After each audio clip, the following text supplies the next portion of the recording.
Moon night और eternal के साथ ही मार्वल एक डिफरेंट वर्ल्ड को फैंस के सामने इंट्रोड्यूस करने जा रहा है, जहां हमें अलग अलग कैरेक्टर्स देखने को मिल भी रहे हैं। अगर बात इटर्नल्स की करें तो उसमें हमने बड़ी बड़ी सुपर पावर्स को देखा और उनके बारे में जाना, जो कि शायद इस पूरे मार्वल यूनिवर्स के क्रिएशन के जिम्मेदार हैं। पर उन्हीं के साथ हमने कुछ ऐसे कैरेक्टर्स को भी जाना जो इस मार्वल के फेस की कहानी को आगे लेके जाएंगे, जैसे कि ब्लैक नाइट। वैसे मार्वल स्टूडियोज की एक फितरत है जो मार्वल मूवीज को बहुत ही ज्यादा इंटरेस्टिंग बनाती है, उनका हर एक फिल्म से कनेक्शन। आज की वीडियो में भी हम आपको एक ऐसे ही कनेक्शन के बारे में बताएंगे जो कि पॉसिबल हो सकता है। हम यहाँ बात करेंगे कि क्या मून नाइट इटर्नल्स के बारे में जानता था। ये वीडियो मार्वल फैंस के लिए बहुत ही इंटरेस्टिंग होने वाली है, क्योंकि इसे देखने के बाद शायद आप इस फेस को थोड़ा इजीली समझ पाएंगे। तो चलिए बिना समय को गवाए शुरू करते हैं आज की वीडियो को। मैं हूँ आपका होस्ट एजे और आप देख रहे हैं द फिल्मीफाई।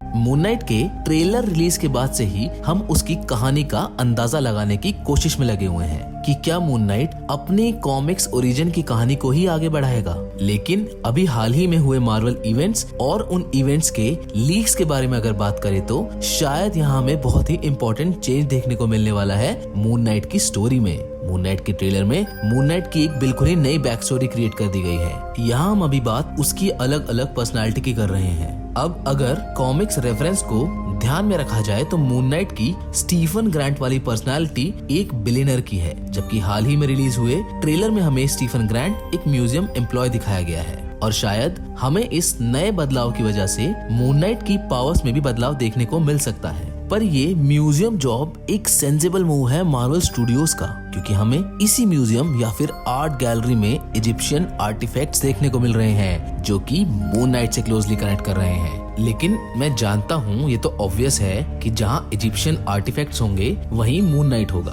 पर क्या आप जानते हैं इन्हीं आर्टिफैक्ट्स के बीच में हमें मून नाइट का इटर्नल से कनेक्शन देखने को मिला है।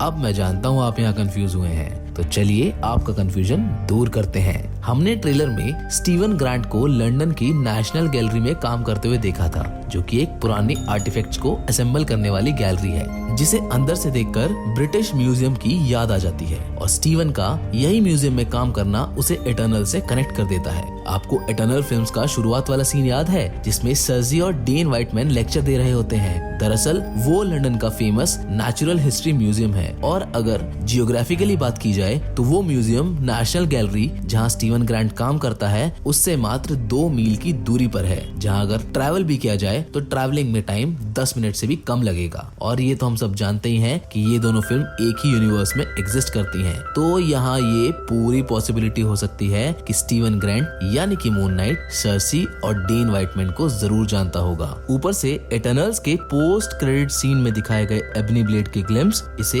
और श्योर कर रहे हैं। और देखो ये चीज तो लाजमी है कि अगर स्टीवन नेशनल गैलरी में काम करता है तो इस चीज के चांसेस बहुत ज्यादा हो जाते हैं कि वो नेचुरल हिस्ट्री म्यूजियम में भी काम करता होगा। और दूसरी तरफ इटर्नल्स में दिखाई गई एबनी ब्लेड, जो कि एक बहुत ही पावरफुल आर्टिफैक्ट है और अपने यूजर की सोल को मैनिपुलेट कर देती है, जिसे सिर्फ हिस्टोरियन डेन व्हाइटमैन के लिए मार्वल ने सेट किया है। इस एबनी ब्लेड से मार्वल स्टूडियो भी एक अलग ही नए मैजिकल दुनिया फैंस के लिए क्रिएट कर रहे हैं। और ये एबनी ब्लेड उसी की तरफ इशारा भी कर रही है। और ये बहुत ही स्ट्रेंज होगा कि नेशनल गैलरी के इतने पास इतना खतरनाक हथियार रखा हो और मून नाइट को इसके बारे में पता ना हो। इसका यही मतलब होने वाला है कि मून नाइट जरूर ब्लैक नाइट के बारे में जानता होगा। अब मैं आपको एक नहीं बल्कि 2 ऐसे रीजन और दूंगा जिससे आप सच में इसे मानने और सोचने पर मजबूर हो जाएंगे। जैसा कि मैंने आपको पहले भी बताया था कि मार्वल स्टूडियोज अपने इस नए फेज में बहुत से नए मैजिकल आर्टिफैक्ट्स को इंट्रोड्यूस करने वाले हैं, जैसे कि एबनी ब्लेड, 10 रिंग्स ऑफ शैंची और द डार्क होल्ड, जिसे हमने अभी अभी वांडा विजन में देखा था। ये सब आर्टिफैक्ट्स मार्वल के इस फेज को बहुत ही ज्यादा इंटरेस्टिंग और पावरफुल बनाने वाले हैं।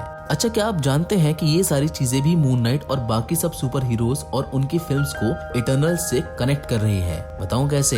आपको फेस्टोस याद है, जो कि एक वेपन इन्वेंटर है, और ये सारे आर्टिफैक्ट्स और वेपन भी उसी की दी हुई टेक्नोलॉजी का नतीजा है। खैर इसकी उम्मीद थोड़ी कम है होने की, और ये ज्यादा रेलेवेंट भी नहीं है। अच्छा, यहाँ पर हमें एक और पॉसिबिलिटी देखने को मिल सकती है जिसकी हम बहुत ही दिनों से बात कर रहे हैं, लेकिन अभी तक हमें वो मार्वल यूनिवर्स में देखने को नहीं मिली है। आप जानते हैं यहाँ हम हाफ वैम्पायर ब्लेड की बात कर रहे हैं, जो पूरे लंदन में घूमता रहता है और सबको इन मैजिकल आर्टिफैक्ट से दूर रखता है। और अगर मार्वल ब्लेड को इन दोनों के साथ इंट्रोड्यूस करता है तो यहाँ मिडनाइट सन्स और मार्वल नाइट्स के इंट्रोड्यूस होने के चांसेस बहुत ज्यादा बढ़ जाते हैं। और फिर मून नाइट और ब्लैक नाइट के साथ साथ हमें यहाँ वेयरवुल्फ बाय नाइट भी देखने को मिल जाएगा। वैसे ये सारी हमारी थ्योरीज हैं जो कि हमने मार्वल के हाल फिलहाल के इवेंट्स को ध्यान में रखकर तैयार की हैं। अब बाकी का सस्पेंस तो हमें moon night mini series release होने के बाद ही पता चलेगा। आज की वीडियो में तो बस इतना ही, लेकिन हम फिर से बहुत जल्द आपके लिए एक और नई इंटरेस्टिंग वीडियो लेकर हाजिर होंगे। अगर ये वीडियो आपको इंटरेस्टिंग लगी हो या फिर इन्फॉर्मेटिव लगी हो तो इसे लाइक और शेयर करना ना भूलें। साथ ही में अगर आप मार्वल और डीसी यूनिवर्स के फैन हैं और उनसे जुड़ी हुई और भी इंटरेस्टिंग कहानियां जानना चाहते हैं तो हमारे चैनल को सब्सक्राइब करना ना भूलें। मिलते हैं आपसे एक और नई वीडियो के साथ। Till then, good bye.